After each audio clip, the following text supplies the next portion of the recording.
Well, welcome class to PRM 601, Project Scope and Scheduling. My name is Bill Johnson and I'll be your instructor for this course, as well as I am the program director for the Masters of Science in Project Management here at St. Mary's University.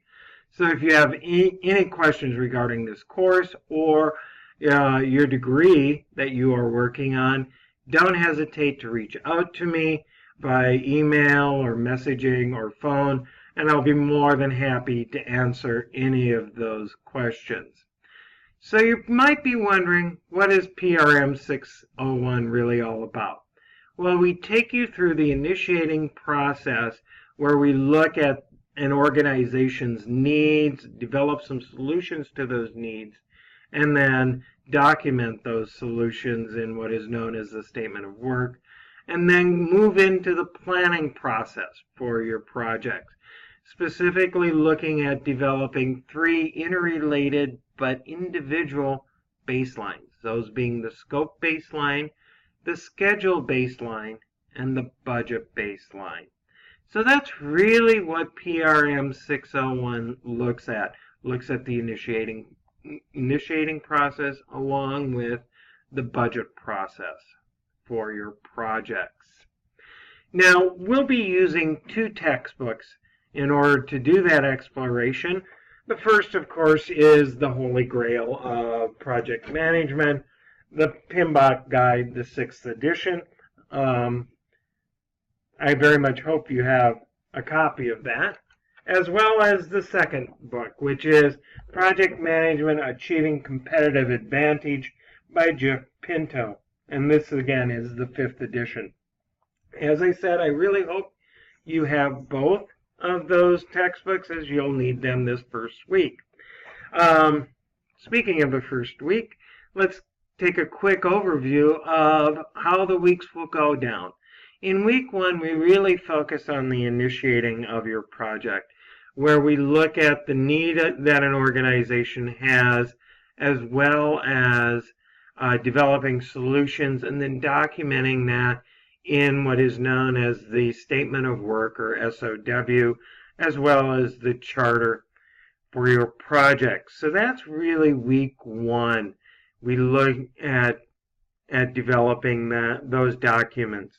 In week 2, we take the SOW that you worked on in week 1 and develop the first of the three baselines, the scope baseline. The scope The scope baseline really includes three separate things, which is the scope statement, the WBS, or work breakdown structure, which is what you'll be doing in week 2, as well as the WBS dictionary. In week 3, we start the scheduling process, and so we really focus on the foundations of scheduling, and that would be using the critical path methodology that PMI has developed. So in week 3, you'll be learning a great deal about the foundations of developing a schedule through understanding what is involved in the critical path methodology. In week 4, we start using one of the software packages that you will receive for free, Microsoft Project Professional 2016, in developing your schedule. So you'll be taking what you learned in the foundations in week 3 and using that in developing your schedule using Microsoft Project in week 4. In week 5, we look at resource allocation as well as resource smoothing and leveling. So we add resources to your schedule to ensure that all the tasks that you have identified can be completed. In week 6, we turn to the budget, the final of the three baselines, and we develop the budget baseline for your project. In week 7, we look at, once you finish baselining your project, we then look at how do you go about making changes through it, through developing a change control process. So that is in week 7. And then in week 8, we really focus on your individual projects. Speaking of your individual projects, one of the things that you may want to start thinking about right now is what project do you want to look at or work on over the next 8 weeks. You'll be developing a project plan for these 3 baselines for your own individual project. Now, in the announcements, I have an overview of week 1, and I talk about in that what are some of the things that you should consider when looking at your individual project. And number 1, you should think about a project that is fairly complex in nature, one that perhaps you should have worked on previously, are currently working on, or are going to be working on. By selecting a project that you have worked on, it becomes more meaningful to you.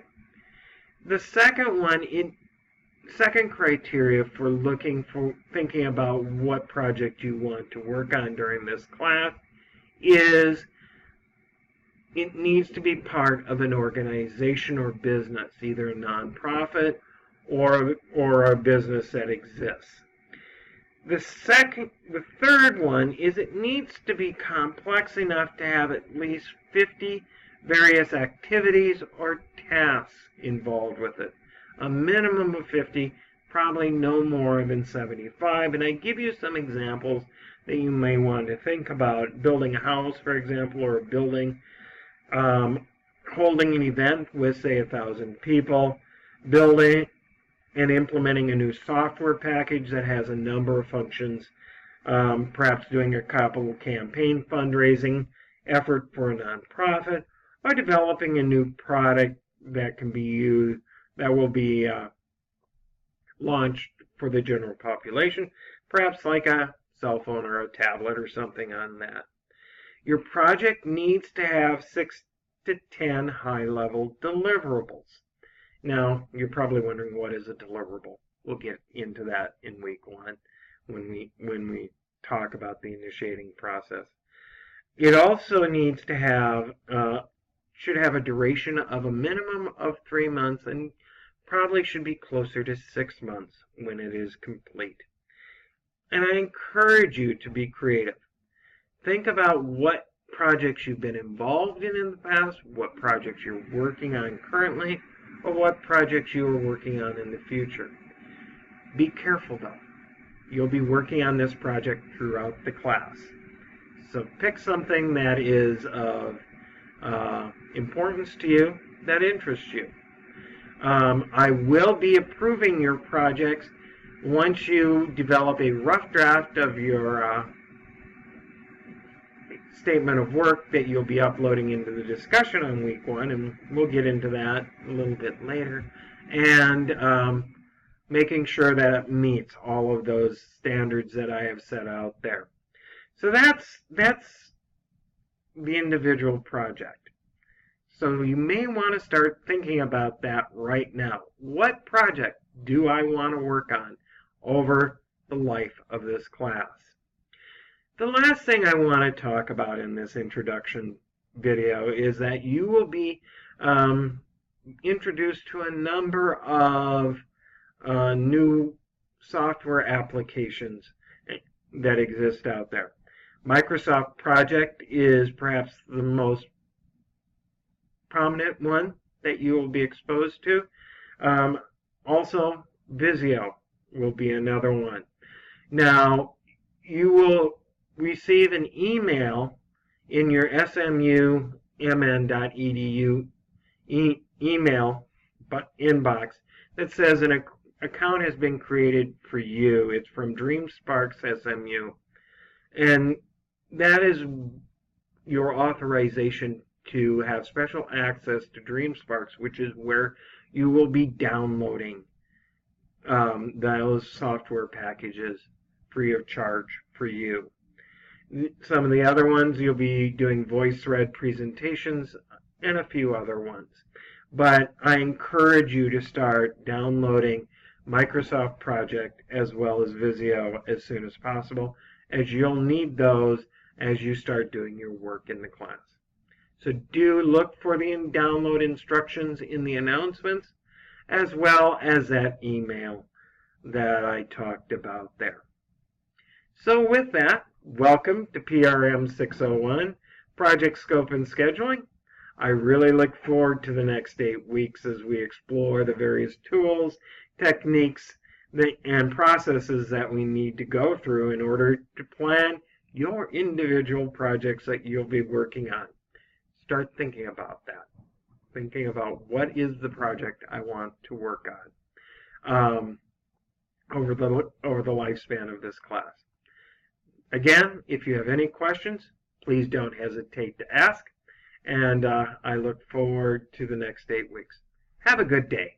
Bye-bye.